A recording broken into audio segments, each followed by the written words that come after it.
السلام عليكم، مرحبا بالناس العزاز، اش اخباركم؟ بخير.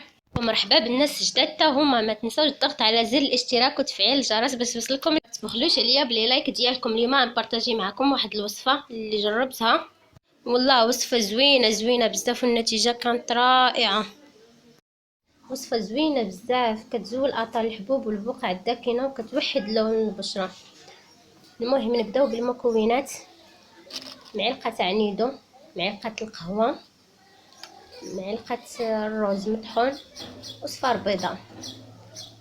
كنحتاج واحد الزلافه نضيفو فيها المكونات كاملين،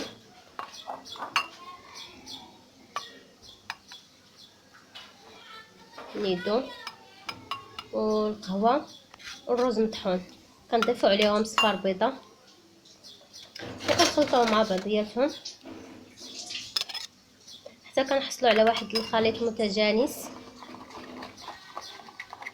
والله وصفه زوينه، غير جربوها ما تندموش عليها. انا شخصيا جربتها وعطاتني نتيجه رائعه والله. نخلطوا المكونات مع بعضها مزيان وكنوضعوها على الوجه مده 15 دقيقه 20 دقيقه، ومن بعد كنغسلوا وجهنا بالماء الدافي. ومنين نحيد نزولوا الماسك نعملوا الماء ورد في القطن وندهنوا به وجهنا، ولا الماء يكون بارد في الثلاجه وندهنوا به البشره ديالنا. كنتمنى الوصفه تنال الاعجاب ديالكم.